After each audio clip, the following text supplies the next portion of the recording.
Welcome everyone, welcome to Ayan Chakraborty classes. আমরা mainly এখানে mathematics মেজরের জন্য ক্লাস করব এবং শিখব।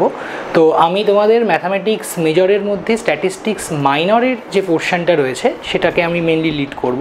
তো আমরা সেকেন্ড সেমিস্টারে আমাদের কিছু স্পেশাল জিনিস রয়েছে যেগুলো আমাদের ফার্স্ট সেমিস্টারের ছিল, তারই কিছু এক্সটেন্ডেড ভার্সন। যেগুলো আমরা ফার্স্ট সেমিস্টারে করেছি সেগুলো অলরেডি ছিল descriptive statistics part 1 and probability theory part 1। এবার আমরা সেকেন্ড সেমিস্টারে শিখব ডেসক্রিপটিভ স্ট্যাটিস্টিক্স পার্ট 2 এবং প্রবাবিলিটি থিওরি পার্ট 2। তো আমরা যদি একটু সিলেবাসটার দিকে লক্ষ্য করি তাহলে একটু সিলেবাসটা একটু দেখে নিই।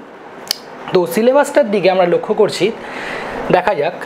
তো এটা হচ্ছে স্ট্যাটিস্টিক্সের সেমিস্টার 2 এর সিলেবাস। দেখা যাচ্ছে সেমিস্টার 2তে আর সেমিস্টার 2 আর সেমিস্টার 4 কিন্তু সেম সিলেবাস, ঠিক আছে। তো আমরা মেনলি এখন সেমিস্টার 2তে ফোকাস করছি। এখানে রয়েছে ডেসক্রিপটিভ স্ট্যাটিস্টিক্স পার্ট 2 আর প্রবাবিলিটি থিওরি পার্ট 2। এছাড়াও আরেকটা পোর্শন রয়েছে, that is analysis of categorical data, contingency table, independence and association of attributes. Mainly এটা অ্যাট্রিবিউটসের মধ্যে কীরকম টাইপ অফ অ্যাসোসিয়েশন রয়েছে, ইন্ডিপেন্ডেন্স রয়েছে কিনা, সেগুলো আমরা এটাকে জাজ করি। মেনলি এটা ডেসক্রিপটিভ স্ট্যাটিস্টিক্স পার্টের আন্ডারেই পড়ে এবং প্রবাবিলিটি থিওরির মধ্যে পড়ছে এই পোর্শনটা, ঠিক আছে। তো ফার্স্ট সেমিস্টারের সাথে সেকেন্ড সেমিস্টারের বেসিক যে ডিফারেন্সটা সেটা হচ্ছে, ফার্স্ট সেমিস্টারে কিন্তু অনেক বেশি থিওরিটিক্যাল পোর্শন ছিল, কিন্তু সেকেন্ড সেমিস্টারে কিন্তু একটু লিখে করার ব্যাপার রয়েছে, মানে একটু লিখে লিখে প্র্যাকটিস করতে হবে। কারণ এখানে কিন্তু ডেসক্রিপটিভ স্ট্যাটিস্টিক্স থাকলেও এখানে কিন্তু অনেকগুলো পোর্শন, যেরকম scatter diagram, simple correlation, linear রিগ্রেশনে কিন্তু অনেক ম্যাথামেটিক্যাল প্রুফ রয়েছে। সেই প্রুফগুলো আমি করাবো, আমার সাথে সাথে তোদেরকেও করতে হবে। তো এই বেসিক ব্যাপারটা হচ্ছে যে এখানে ম্যাথামেটিক্যাল পোর্শনগুলো যদি না ক্লিয়ার হয় তাহলে কিন্তু ডাউট থেকেই যাবে। আর নেক্সট যেটা ব্যাপার সেটা হচ্ছে প্রবাবিলিটির পার্টটা। র্যান্ডাম ভ্যারিয়েবল থেকে আরম্ভ করে সাম পার্টিকুলার টাইপ অফ ডিস্ট্রিবিউশন রয়েছে। মেনলি 4 রকমের ডিস্ট্রিবিউশন আমাদের শিখতে হচ্ছে: ইউনিফর্ম, বাইনোমিয়াল, পয়সো এবং নর্মাল। তো এই ডিস্ট্রিবিউশনগুলোর মধ্যেও কিন্তু অনেক ম্যাথামেটিক্যাল প্রুফ রয়েছে। সেই ম্যাথামেটিক্যাল প্রুফের নোটস বা সাজেশন এবং 10 ইয়ার্সের কোশ্চেন আমি সলভ করাবো। এবং তার সাথে সাথে আমাদের ক্লাসে ডেলিকার ক্লাস যদি আমরা ফলো আপ করি তাহলে কিন্তু কিভাবে আমরা প্রুফগুলো করছি, কারণ ব্যাপারটা কি অনেক সময় এটা দেখা যায় যে আমরা পড়ে নিলাম কিন্তু পরীক্ষার সময় জিনিসটাকে নামাতে পারছি না। তার কারণ হচ্ছে হাতে লিখে প্র্যাকটিসের অভাব। এই প্র্যাকটিসটা যদি করা যায় তাহলে কিন্তু আমরা ভালো নাম্বার স্কোর করতে পারবো। শুধু নাম্বার নয়, স্ট্যাটিস্টিক্স যেহেতু একটা অ্যাপ্লিকেশন বেস সাবজেক্ট, তাই সেটাকে কিন্তু আমরা পরবর্তীকালে ফিউচার অ্যাপ্লিকেশনের জন্য কিন্তু আমরা একটু শিখব। তো আমরা একটু স্ট্র্যাটেজিটা দেখে নিই যে কীভাবে আমরা ব্ল্যাকবোর্ডে দেখে নিই যে কীভাবে আমরা একটুখানি এই পুরো ক্লাসটাকে স্ট্র্যাটেজিক্যালি আমরা পড়ব। যদি আমি ব্ল্যাকবোর্ডে আসি, তো ফার্স্ট আমাদের কাজ হবে বাইভেরিয়েট। আমি একদম সিলেবাসকে যদি একদম ইজিলিভাবে দেখি তাহলে হচ্ছে সিলেবাসটাকে আমি লিখছি।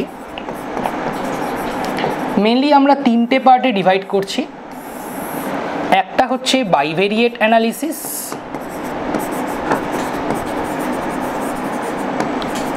সেকেন্ড পার্ট হচ্ছে আমি প্রবাবিলিটির পার্টটাই রাখছি, কারণ বাইভেরিয়েট অ্যানালিসিসটার মধ্যে ডেসক্রিপটিভ স্ট্যাটিস্টিক্সের মেন পার্টটা রয়েছে। দেন হচ্ছে probability theory part 2, probability theory part 2। দেন রয়েছে attribute and contingency table, attribute and contingency table, contingency table। তো মেনলি আমরা যেটা করব সেটা হচ্ছে এই বাইভেরিয়েট অ্যানালিসিস পোর্শনটাকে আমরা মোটামুটি 4 থেকে 5টা ক্লাসের মধ্যে কভার আপ করার চেষ্টা করব, 4 to 5 ক্লাসেস। এবং তার সাথে সাথে অবশ্যই একটা ক্লাস থাকবে 10 ইয়ার্স সলভের জন্য, বা 2টো ক্লাস থাকবে, একটা কি 2টো ক্লাস থাকবে 10 ইয়ার্স সলভের জন্য।